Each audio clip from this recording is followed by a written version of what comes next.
नमस्कार, आप देख रहे हैं न्यूज वॉच इंडिया। मैं हूं आपके साथ पंकज यादव। करते हैं बुलेटिन की शुरुआत इस वक्त की बड़ी खबर के साथ। तो लखनऊ से बड़ी खबर, जहां पर लोकसभा चुनाव को लेकर दिए गए टिप्स इस दौरान दिए जाएंगे, जहां पर बीजेपी के राष्ट्रीय महासचिव सुनील बंसल बैठक करेंगे और इस बैठक को भी वो संबोधित करेंगे।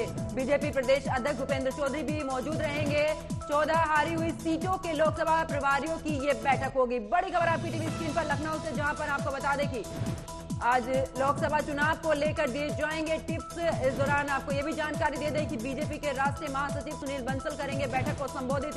बीजेपी प्रदेश अध्यक्ष भूपेंद्र चौधरी भी मौजूद रहेंगे और साथ ही 14 हारी हुई सीटों से लोकसभा प्रभारियों की ये बैठक है। इस वक्त की बड़ी खबर आपकी टीवी स्क्रीन पर लखनऊ से, जहां पर बता दें कि लोकसभा चुनाव को लेकर आज टिप्स दिए जाएंगे और इस दौरान बीजेपी के राष्ट्रीय महासचिव सुनील बंसल बैठक को संबोधित करेंगे। साथ ही बीजेपी प्रदेश अध्यक्ष भूपेंद्र चौधरी भी मौजूद रहेंगे और साथ ही जानकारी दे दें कि 14 हारी हुई सीटों के लोकसभा प्रभारियों की ये बैठक होगी, जहां पर तमाम तरीके की जानकारी दी जाएगी। साथ ही आपको बता दें कि लोकसभा चुनाव को लेकर दिए जाएंगे टिप्स और साथ ही बता दें कि बीजेपी के राष्ट्रीय महासचिव सुनील बंसल करेंगे बैठक को संबोधित। और इसी खबर पर ज्यादा जानकारी के साथ मेरे सहयोगी सिद्धार्थ मेरे साथ ऑनलाइन पर जुड़ चुके हैं। सिद्धार्थ, आज बैठक होने वाली है, अहम बैठक मानी जा रही है क्योंकि वहां पर टिप्स भी दिए जाएंगे। कौन कौन इस बैठक में शामिल होगा और इस बैठक में अहम मुद्दे कौन से होंगे?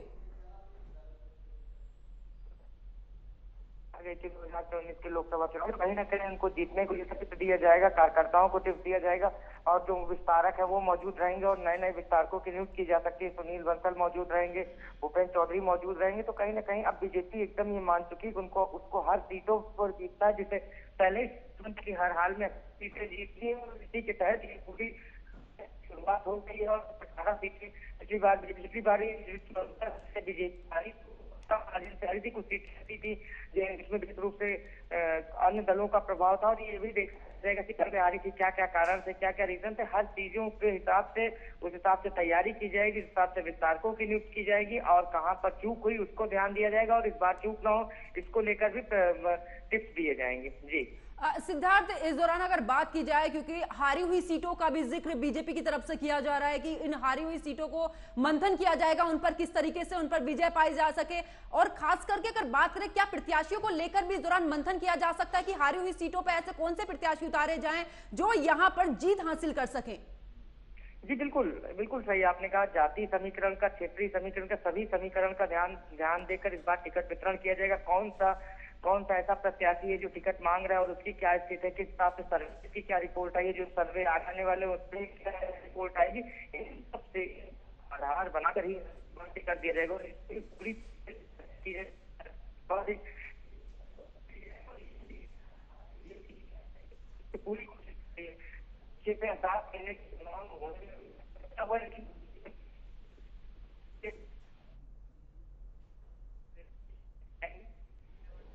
चलिए, बहुत बहुत शुक्रिया सिद्धार्थ हमारे साथ जुड़ने के लिए, विस्तार पूर्वक जानकारी देने के लिए।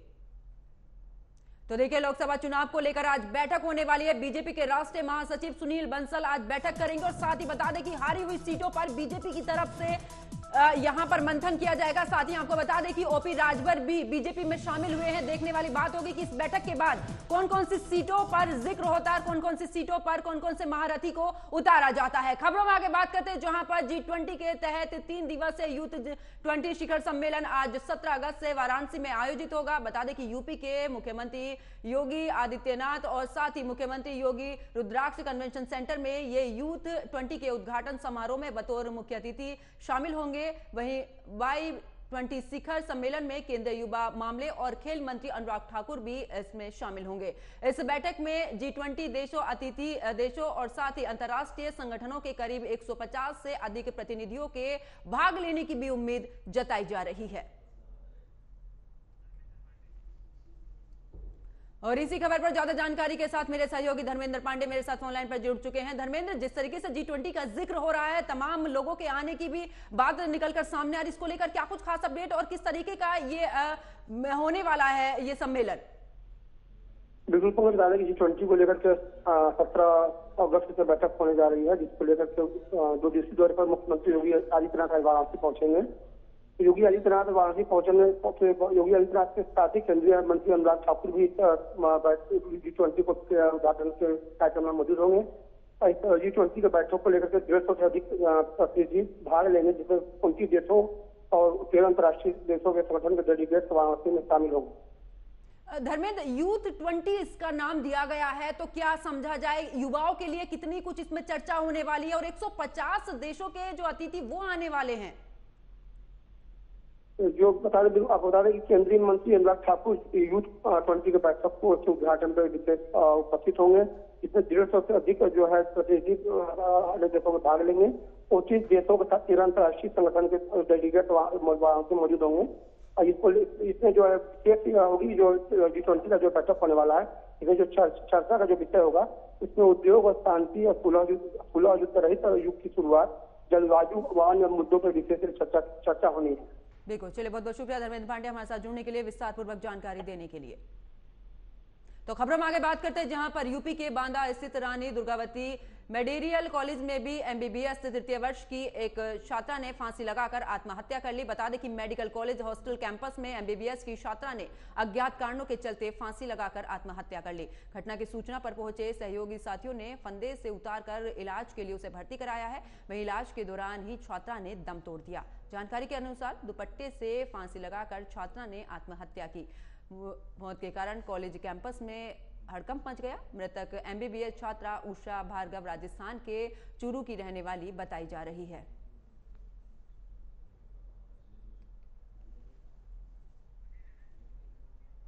तो बांदा का ये पूरा मामला है, जहां पर बता दें कि छात्रावास में एक छात्रा ने आत्महत्या की है। MBBS की ये छात्रा है, जहां पर आपको बता दें कि दुपट्टे से फांसी लगाकर आत्महत्या की है, जिसके बाद छात्रों ने उसे फंदे से उतारा है और उसके बाद उसे अस्पताल ले गए, जहां पर उसकी मौत हो चुकी है। और इसी खबर पर ज्यादा जानकारी के साथ मेरे सहयोगी दुर्गेश मेरे साथ फोन लाइन पर जुड़ चुके हैं। दुर्गेश, जिस तरीके से छात्रा ने आत्महत्या करने की खबर सामने आ रही है, इसको लेकर पुलिस की तरफ से क्या कुछ कार्रवाई की जा रही, क्या कुछ खबर निकलकर सामने, किस वजह से फांसी लगाई गई है?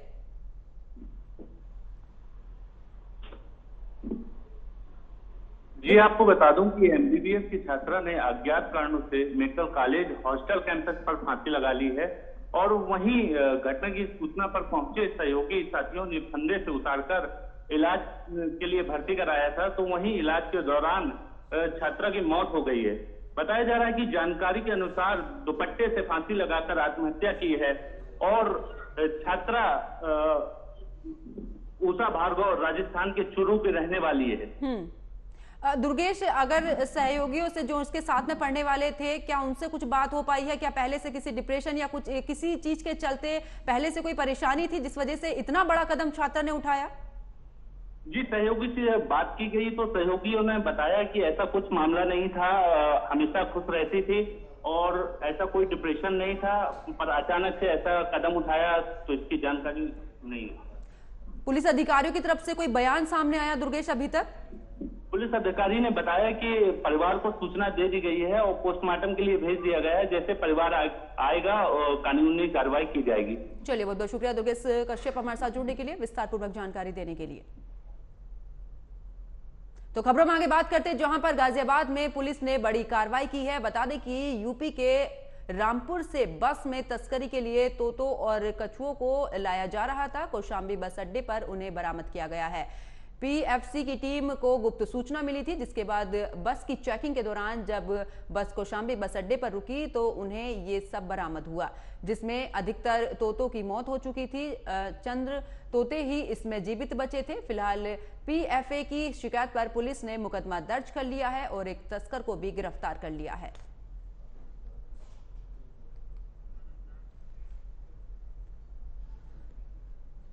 और इसी खबर पर ज्यादा जानकारी के साथ मेरे सहयोगी प्रवीण मिश्रा मेरे साथ फोन लाइन पर जुड़ चुके हैं। प्रवीण, ये जो मामला सामने आया है तस्करी का, इसको लेकर क्या कुछ बयान सामने आए हैं अधिकारियों के, क्या कुछ कहना है उनका?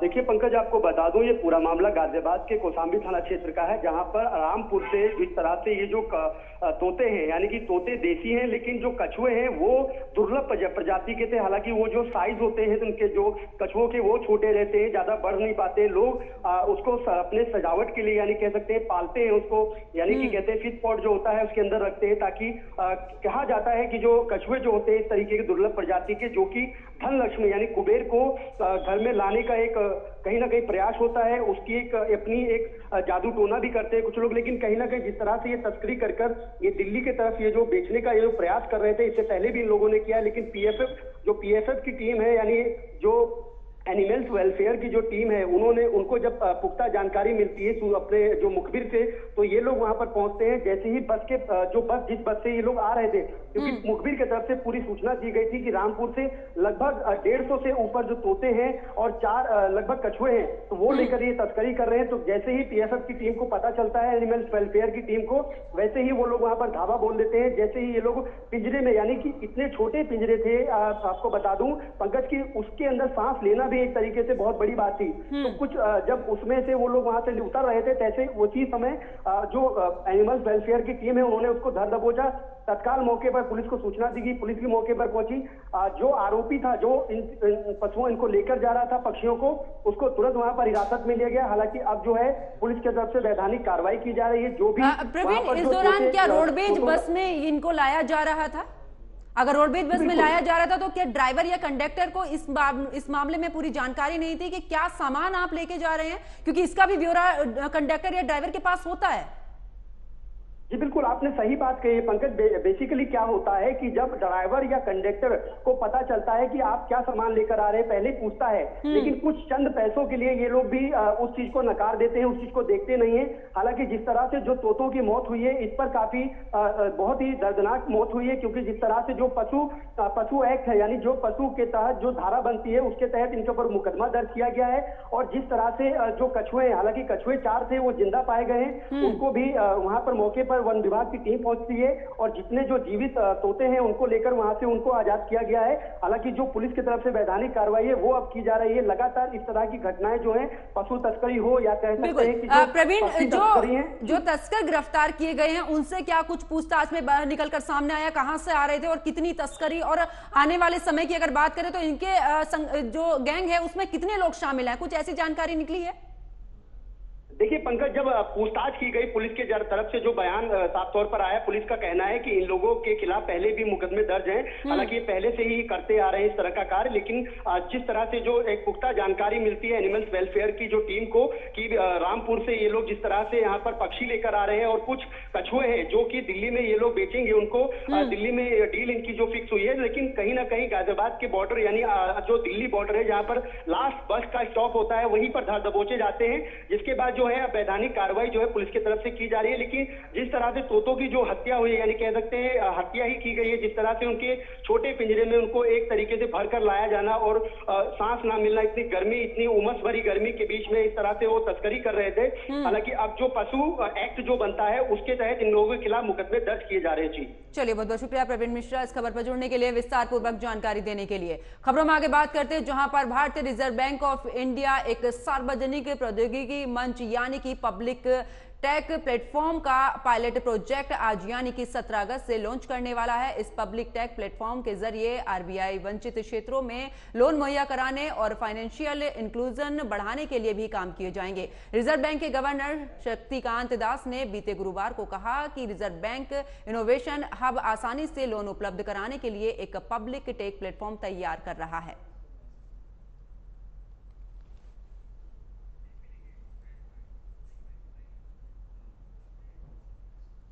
उधर बीजेपी केंद्रीय चुनाव समिति की मीटिंग बुधवार देर रात तक नई दिल्ली स्थित बीजेपी मुख्यालय में चली है, जहां पर मीटिंग में इस साल के अंत में होने वाले मध्य प्रदेश छत्तीसगढ़ विधानसभा चुनावों की तैयारियों पर चर्चा की गई है। सूत्रों के हवाले से बताया गया है कि मीटिंग में प्रधानमंत्री नरेंद्र मोदी ने एमपी के नेताओं से कमजोर सीटों पर फोकस करने के लिए कहा है। उधर छत्तीसगढ़ की 90 में से 27 विधानसभा सीटों पर उम्मीदवारों के पैनल को लेकर भी 2 घंटे मंथन हुआ है। मीटिंग में प्रधानमंत्री नरेंद्र मोदी, बीजेपी अध्यक्ष जेपी नड्डा, गृह मंत्री अमित शाह, रक्षा मंत्री राजनाथ सिंह, मध्य प्रदेश के CM Shivraj Singh Chouhan, MP BJP अध्यक्ष वीडी शर्मा, छत्तीसगढ़ के पूर्व मुख्यमंत्री रमन सिंह सहित बीजेपी के कई वरिष्ठ नेता शामिल हुए।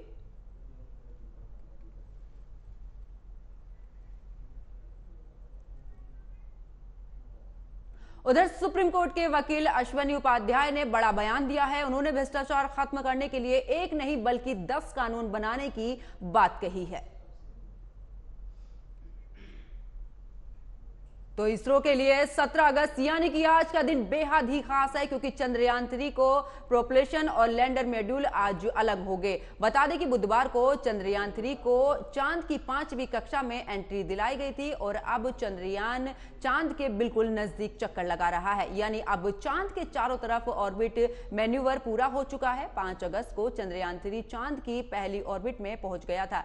इसी दिन चंद्रयान ने चांद की पहली तस्वीर जारी की थी। उसके बाद अब तक इसकी 4 बार ऑर्बिट बदली जा चुकी है। अब चंद्रयान 3 के प्रोपल्शन और मॉड्यूल अलग होंगे, जहां पर दोनों मॉड्यूल चांद के और चारों तरफ 100 के किलोमीटर की गोलाकार वाली ऑर्बिट में ये होंगे, जहां पर 18 अगस्त की दोपहर 3:45 बजे से 4 बजे के बीच लैंडर मॉड्यूल की डी ऑर्बिटिंग होगी। जहां ये भी कहा जा रहा है कि यहां पर उनकी कक्षा की ऊंचाई की कमी लाई जाएगी। 20 अगस्त को चंद्रयान 3 के लैंडर मॉड्यूल की रात 2:45 बजे डी ऑर्बिटिंग होगी, जहां पर 23 अगस्त को लैंड चंद्रमा के दक्षिणी ध्रुव के पास में लैंड करेगा। सब कुछ सही रहेगा तो 5:45 बजे के करीब लैंड चांद की सतह पर उतरेगा।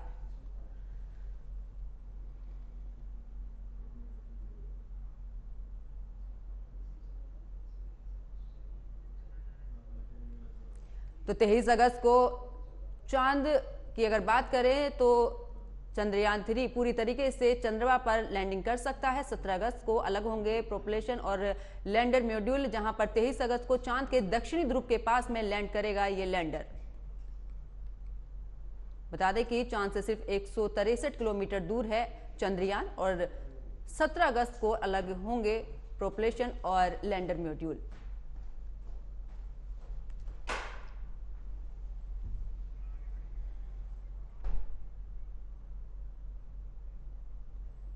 खबरों में आगे बात करते हैं, जहां पर अपने बयानों के जरिए आरएसएस और बजरंग दल पर हमलावर रहने वाले दिग्विजय सिंह के सुर कुछ बदले नजर आ रहे हैं। उन्होंने कहा है कि प्रदेश में कांग्रेस के सत्ता में आने के बाद बजरंग दल पर प्रतिबंध नहीं लगाया जाएगा, क्योंकि इसमें कुछ अच्छे लोग भी हैं। हाँ, गुंडों को बख्शा नहीं जाएगा। दिग्विजय सिंह ने आगे कहा कि बजरंग दल को बैन नहीं किया जाएगा। बजरंग दल में कुछ अच्छे लोग भी हैं, लेकिन गुंडा तत्व को छोड़ा भी नहीं जाएगा। कांग्रेस सरकार में आई तो ऐसे गुंडा तत्वों के खिलाफ कार्रवाई होगी।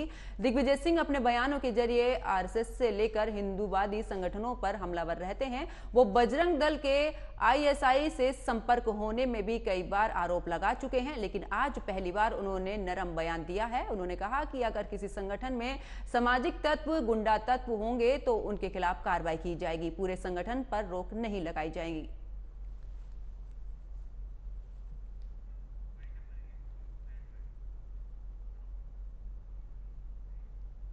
और मेरे साथ खबरों में फिलहाल इतना ही। आप देखते रहिए न्यूज वॉच इंडिया। नमस्कार।